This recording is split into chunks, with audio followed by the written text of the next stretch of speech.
In the spring of 1989, the cast of Good Morning Miss Bliss was devastated to learn that Disney canceled their series. But school wasn't out just yet. It was just a weird time because the show was canceled, but then there was still this buzz going that something else was going to happen.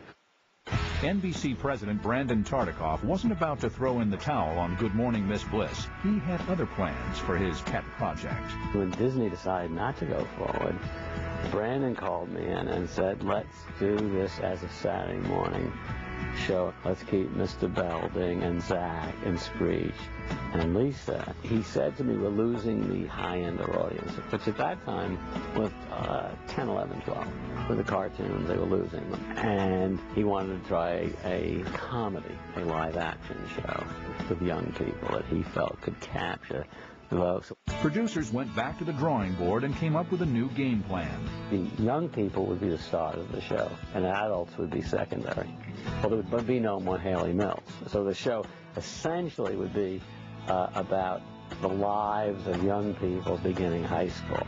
A zip code change was next. The fictional school was relocated from the Hoosier State to the left coast. Everyone in the world wants to know how California kids live. We call it Bayside High in Palisades, California. It was a fantasy of what every kid hoped high school would be like. The creative staff brainstormed about what to call the new series. The title seemed to suggest school, like When the Bell Rings or something like that. And one of my writers said, how about Saved by the Bell? I said, we're not going to call it Saved by the Bell. That's the stupidest thing I have ever heard. Well, the next day I come in and there's a sign on the door, Saved by the Bell, and that was history. Meanwhile, the brass at NBC was skeptical that a live-action show would work on Saturday mornings. Prior to Saved by the Bell, we had a fully animated schedule, as did all the other networks. So for us to shift to a show like Saved by the Bell was a huge deal, and that was all Brandon, and everybody thought he was crazy. Still, production forged ahead. In the summer of 1989, the search began for Kelly Kapowski, the cheerleader and homecoming queen. Producers narrowed the field down to 3 teenage finalists. We bring in Jenny Goff, Tiffany Amber Thiessen, and Elizabeth Berkley separately to read for Kelly. Well, it came down to Elizabeth Berkley and Tiffany. Half the room wanted Tiffany. Half the room wanted Elizabeth Berkley. So Brandon said, why don't we use both of them? 15-year-old Thiessen won the role of Kelly. The Long Beach native was a teen model and former Miss Junior America. 16-year-old Berkley, a dancer from Michigan, was cast as Jessie Spano. We had a notion of Jessie as a real brain and this sort of compulsive achiever, perfectionist. Adding spice to the mix was bad boy A.C. Slater. Slater was supposed to be kind of a John Travolta, Barberini type from Welcome Back, Kotter. For a 14-year-old dancer named Mario Lopez, the audition was a slam dunk. When he walked in that room, I almost fainted. And he just had those dimples, you know, the girls went crazy over it. In July 1989, shooting began on Saved by the Bell. The show's producers were worried about the competition, Saturday morning cartoons. They devised a creative strategy. We want the colors to be bright, we want the sets to be right, we want the scenes to be quick, and we want the music to be hot. But the production was far from slick.